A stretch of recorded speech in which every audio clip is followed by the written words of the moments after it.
Penyidik di Treskrimum Polda NTT telah menetapkan Ira Uwa sebagai tersangka baru kasus Penkase. Mengikuti jejak sang suami Randi Bajidah yang sudah terlebih dahulu menjadi tersangka. Namun Ira Uwa tak terima dengan status tersangka yang disandangnya. Ia mengajukan pra-peradilan perkara ini. Gugatan ini telah didaftarkan ke Pengadilan Negeri Kelas 1 Akupang pada Jumat 29 April 2022 pukul 13.30 WITA.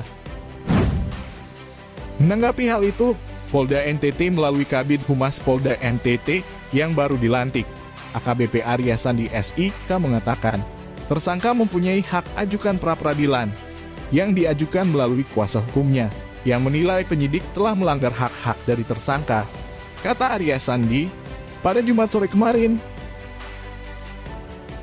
ia menyatakan penyidik di Treskrimum Polda NTT bersama bidang hukum siap menghadapi gugatan pra-peradilan itu.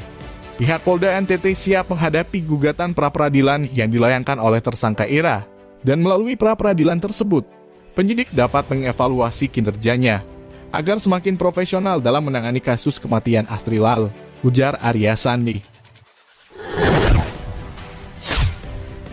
Sebelumnya, tim kuasa hukum Ira Uwa yang C. Tobias Mesah menjelaskan, penetapan Ira Uwa sebagai tersangka harus berdasarkan minimal 2 alat bukti. Sedangkan dari proses pemeriksaan hingga penetapan tersangka yang dilakukan oleh penyidik terhadap Ira Uwa belum mempunyai bukti permulaan. Dalam menetapkan Ira Uwa sebagai tersangka, lanjut Yance, penyidik melekatkan sprindik.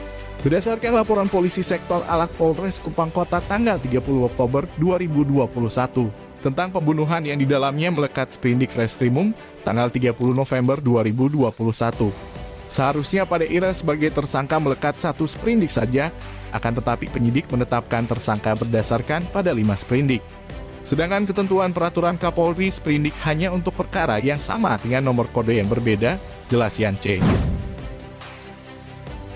Ia juga membandingkan dengan penetapan Randi Bajidah sebagai tersangka hanya dengan 1 sprindik, yang terkait dengan pembunuhan terhadap Astri saja. Sedangkan khusus korban Lal, itu ketentuan aturan khusus berupa UU Perlindungan Anak, serta penyidik tidak pernah melakukan penyidikan terhadap kematian Lal. Katanya, tim kuasa hukum Ira Uwa berpendapat, pengajuan gugatan pra-peradilan karena terdapat cacat administrasi terhadap prosedur penetapan tersangka terhadap Ira Uwa, belum mengantongi minimal 2 alat bukti. Selain itu, penyidik juga menjerat Ira Uwa dengan pasal yang cukup banyak.